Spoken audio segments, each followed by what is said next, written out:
नमस्कार दोस्तों, स्वागत है आप सभी का। और आज इस वीडियो में हम बात करेंगे इसिनोफिल के बारे में। इस वीडियो में हम समझेंगे कि इसिनोफिल क्या होते हैं, इसिनोफिल काउंट टेस्ट क्यों किया जाता है, अगर हमारे शरीर में इसिनोफिल का लेवल बढ़ा हुआ है या कम है तो हमारे शरीर में कौन कौन सी प्रॉब्लम हो सकती है।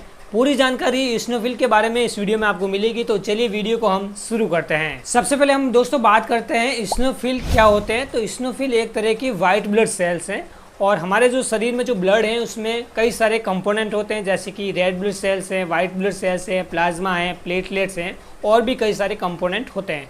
तो उनमें से जो वाइट ब्लड सेल्स है वो हमारे शरीर में 5 प्रकार की होती है: न्यूट्रोफिल, बेसोफिल, यूसिनोफिल्स, मोनोसाइट्स और लिम्फोसाइट्स।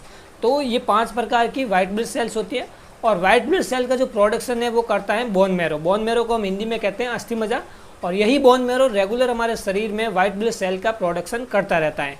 दोस्तों अगर हम बात करें वाइट ब्लड सेल के फंक्शन के बारे में कि हमारे शरीर में वाइट ब्लड सेल का क्या काम है, तो वाइट ब्लड सेल जो है वो डिफेंस मैकेनिज्म में एक अपना अहम रोल प्रदान करती है। और इसी प्रकार जो इसिनोफिल भी है वो हमारे शरीर में डिफेंस मैकेनिज्म के रूप में कार्य करते हैं। जब भी हमारे शरीर में किसी तरह का इन्फेक्शन होता है, जैसे कि बैक्टीरियल इन्फेक्शन है, पैरासाइट इन्फेक्शन है, वायरल इन्फेक्शन है, तो सबसे पहले यही वाइट ब्लड सेल्स उनसे लड़ती है, उनको नष्ट करती हैं और हमारे शरीर को सुरक्षा प्रदान करती है। तो ये जो इसिनोफिल है वो डिफेंस मैकेनिज्म के रूप में हमारे शरीर में एक अहम रोल प्रदान करती है। दोस्तों बात करें जीवन काल के बारे में कि लाइफ स्पैन कितना होता है वाइट ब्लड सेल का, तो वाइट ब्लड सेल का जो लाइफ स्पैन है वो कुछ घंटों से लेकर कुछ दिनों तक हो सकता है। ठीक है, तो इसी तरह से बोन मैरो जो है वो रेगुलर हमारे शरीर में वाइट ब्लड सेल का निर्माण करता रहता है। जब भी कोई वाइट ब्लड सेल नष्ट होती है तो उसके स्थान पर एक नई वाइट ब्लड सेल का निर्माण होता रहता है। यही साइकिल हमारे शरीर में जीवन पर्यंत चलता रहता है। दोस्तों बात करते हैं नॉर्मल रेंज के बारे में कि इसिनोफिल की हमारे शरीर में एक नॉर्मल रेंज कितनी होनी चाहिए। तो जब भी आप अपना सीबीसी टेस्ट करवाते हो, सीबीसी मतलब कंप्लीट ब्लड काउंट टेस्ट करवाते हो, तो उसमें एक पैरामीटर जरूर होता है जिसे हम कहते हैं इसिनोफिल काउंट। ठीक है, तो वहाँ पर उनकी जो वैल्यू है वो परसेंटेज में दी हुई होती है। तो परसेंटेज की वैल्यू के रूप में अगर हम बात करें तो उसकी नॉर्मल रेंज होती है 1% से लेकर 6%।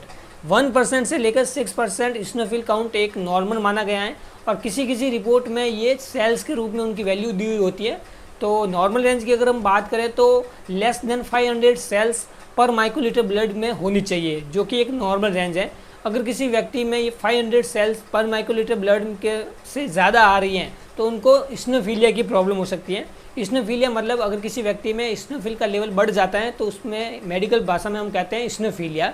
और इसिनोफिलिया को भी 3 भागों में बांटा गया है: मिल्ड, मॉडरेट और सीवियर। मिल्ड कब कहेंगे? जब किसी व्यक्ति में जो इसिनोफिल की जो सेल्स हैं वो 500 से लेकर 1500 के बीच में है तो उसे हम कहते हैं मिल्ड इसिनोफिलिया। अगर किसी व्यक्ति में जो इसिनोफिल का जो लेवल है अगर 1500 से लेकर 5000 के बीच में है उसे हम कहते हैं मॉडरेट इसिनोफिलिया। और अगर किसी व्यक्ति में 5000 से अबव इसिनोफिलिया का लेवल आ रहा है तो उसे हम कहते हैं सीवियर इसिनोफिलिया।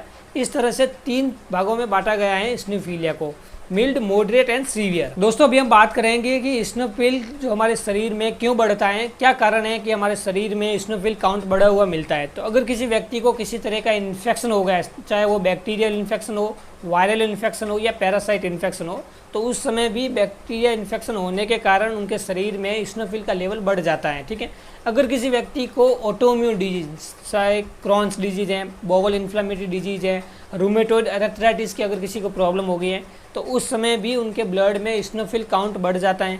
अगर किसी व्यक्ति को सीजनल फ्लू हो गया है, एलर्जी की प्रॉब्लम है, उनको एक्जिमा की प्रॉब्लम हो गई है या स्किन में और भी कई सारी प्रॉब्लम हो गई है तो उस समय भी उनके ब्लड में इसिनोफिल काउंट बढ़ जाता है। ठीक है, एक प्रॉब्लम होती है ल्यूकेमिया, जो कि एक तरह का कैंसर होता है। तो इस तरह के कैंसर में भी इसिनोफिल का काउंट बढ़ जाता है। तो ये कुछ प्रॉब्लम थी जिसमें इसिनोफिल काउंट बढ़ जाता है। तो दोस्तों आशा करता हूँ कि आपको इसिनोफिल के बारे में एक बेसिक नॉलेज मिली होगी। अगर वीडियो पसंद आया तो वीडियो को लाइक कीजिए। अगर आप हमारे चैनल में पहली बार हैं तो चैनल को सब्सक्राइब कीजिए। मिलेंगे एक नई वीडियो के साथ। जय हिंद, वंदे मातरम।